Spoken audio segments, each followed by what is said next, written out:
I am currently reading the book The Warrior Poet Way by John Lovell. And while Mr. Lovell and I disagree on politics and theology, his message is one that resonates very deeply with me.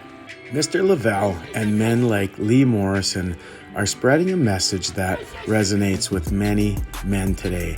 And we are specifically talking about men when we talk about this book because it is written for men.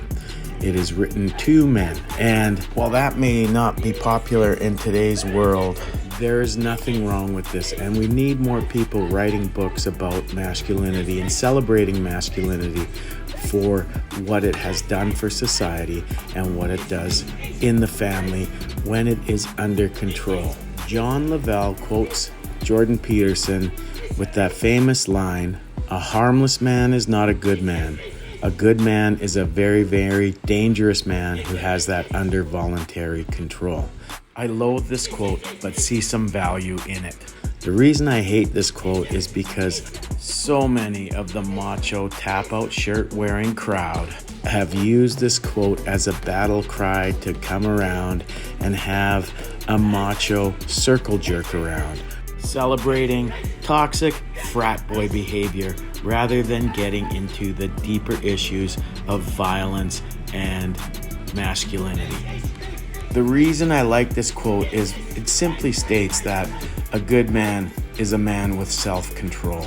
And this is a struggle that many men have and face throughout their lives, is control over their emotions and their physicality. A man who is out of control is both emotionally dangerous and physically dangerous to those people who are most important to him, to those he loves. The Way of the Warrior Poet Society gives men a reason to embrace their masculinity and their aggression and use it as a means to protect those they love, to use it as an expression of love.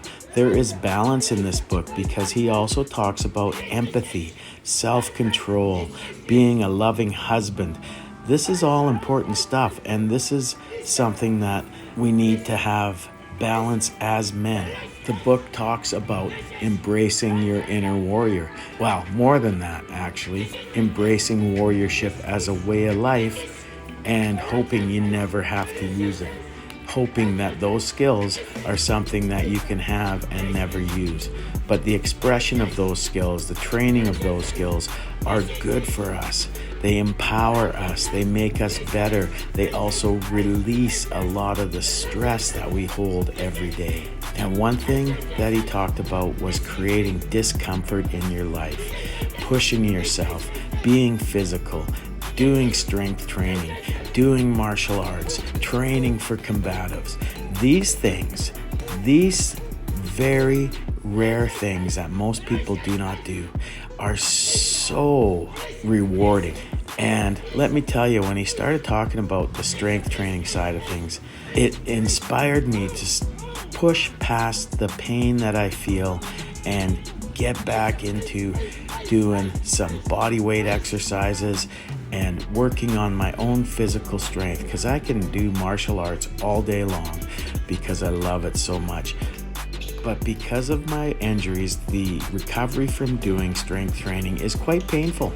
But I do recover, so I'm pushing myself. When I come in to train alone at my gym, I don't turn on the air conditioning, which is wonderful right now. We're having a heat wave.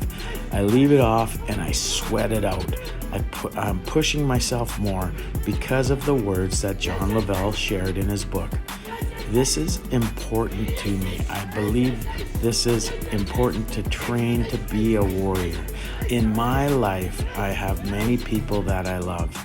And if, God forbid, something happens where I have to stand between them and violence, even though I'm an old geezer, I want to train to the point where I have one last good fight in me, one last good battle where I can lay down myself if I have to make sure my family gets to safety. Also, if somebody comes along who wants to keep me from getting home safely to my family, I want to be able to do what it takes to get home safely. Now, we all know that most of us will never face this. We all know that morally and legally, often it is our duty to try to escape and get to safety. Also, those of us who train seriously in martial arts and combatives know that no matter how trained we are, if we have to fight, it may not be our day, and we may succumb to our opponents, our attackers. This in no way detracts from the value of what we do, because what we do goes deeper than that moment that may never come. What we do helps us in so many other ways. It gives us a way to express our masculinity and let us expel the stress from our daily grind. And more importantly, if it is done right, if it is the right instruction, you will find yourself in a community of people who will help you grow, who will build trust with you, and who will call you out on bad behavior. This is one of the most important to get in a gym and train. This is one of the most important reasons to do these kinds of activities. And these activities can help you be a better father, a better husband, a better friend, and a better man in your community. In the end, what I loved about this book was it was so much more than what I thought it was going to be. This book was about being a better father, a better husband, a better citizen, and just a better man. This chapter on being good as opposed to being great really resonated with me. I would recommend this book for every man I know. In a time of division throughout the world, not just in the United States and Canada, a book about being a more empathetic and better human being, a better man, is something we all need right now. We all need to embrace. And having it come from somebody who leans far more right than me shows me that in the end, we are all striving for the same things and we are all in this together.